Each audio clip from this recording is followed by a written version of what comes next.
ആ തലച്ചോറിനെ കുറിച്ച് നിങ്ങൾ ആലോചിച്ചിട്ടുണ്ടോ?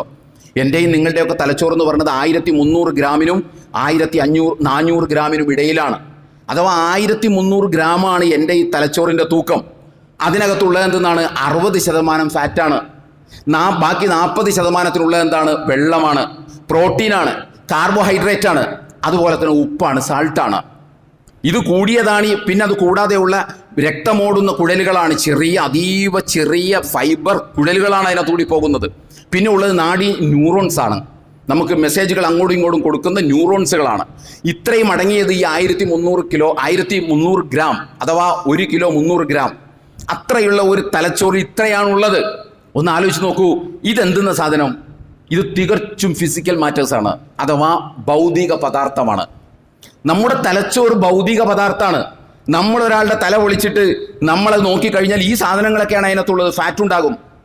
ആ വെളുത്ത് നമ്മൾ തലച്ചോറ് കാണുന്നത് മിക്കവാറും ഒക്കെ ഫാറ്റാണ്, പിന്നെ ഉപ്പാണ്, പിന്നെ വെള്ളമാണ്, പിന്നെ പ്രോട്ടീനാണ്, പിന്നെ കാർബോഹൈഡ്രേറ്റ് ആണ്. ഇത്രയും സാധനങ്ങളാണ്. പിന്നെ ഞരമ്പുകൾ നമുക്കിങ്ങനെ കാണാം. നമ്മൾ ഈ ഉലൂഹിയത്തൊക്കെ ഇറക്കുമ്പോൾ ആ പോത്തിൻ്റെ തല ഒന്ന് പൊട്ടിച്ച് നമ്മൾ ആ തലച്ചോറ് ചില ആളുകളൊക്കെ എടുക്കാറുണ്ടല്ലോ, ആ തലച്ചോറ് എടുത്ത് കയ്യിൽ വെച്ച് നോക്കിയാൽ നമുക്കും ഇത് കാണാൻ സാധിക്കും. വല്ലപ്പോഴൊക്കെ ഉലൂഹിയത്ത് ഇറക്കുമ്പോൾ ഒന്ന് നോക്കണമെന്നേ, നമ്മളതൊന്ന് നോക്കണം. ഈ തലച്ചോറ് ഇതിനോട് താതാത്മ്യം പ്രാപിക്കുന്ന ഏറെക്കുറെയൊക്കെ ഉള്ള തലച്ചോറാണ് ഈ കുടില ബുദ്ധിയുള്ള മനുഷ്യന്റെ മനസ്സിലുള്ളത്, തലച്ചോറിലും ഉള്ളത് എന്ന് നമ്മൾ ആലോചിക്കണം. ആ തലച്ചോറ് ഭൗതിക പദാർത്ഥമാണ്.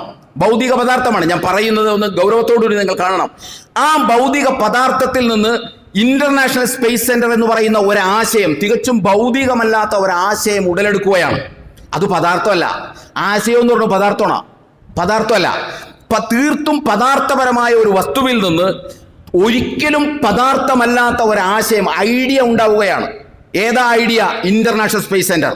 27,600 കിലോമീറ്റർ വേഗതയിൽ ഭൂമിയെ ചുറ്റിക്കൊണ്ടിരിക്കുന്ന ഒരു കെട്ടിടത്തിന്റെ, ഒരു ലബോറട്ടറിയുടെ ഒരു ഐഡിയ ഉണ്ടാവുകയാണ്. പിന്നീടാണ് ഐഡിയ പ്രയോഗത്തിലേക്ക് വരുന്നത്.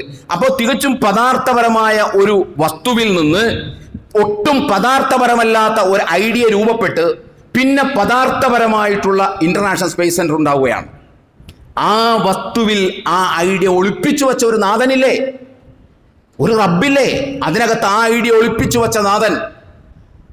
ആ റബ്ബിനെ നമ്മൾ സ്തുതിക്കണ്ടേ? സുബ്ഹാനല്ലാഹ് വൽഹംദുലില്ലാഹ് വലാ ഇലാഹ ഇല്ലല്ലാഹു വല്ലാഹു അക്ബർ എന്ന് പറഞ്ഞത് ആലോചിക്കുമ്പോഴെല്ലാം നാം സ്തുതിക്കേണ്ടതല്ലേ പടച്ചവനെ?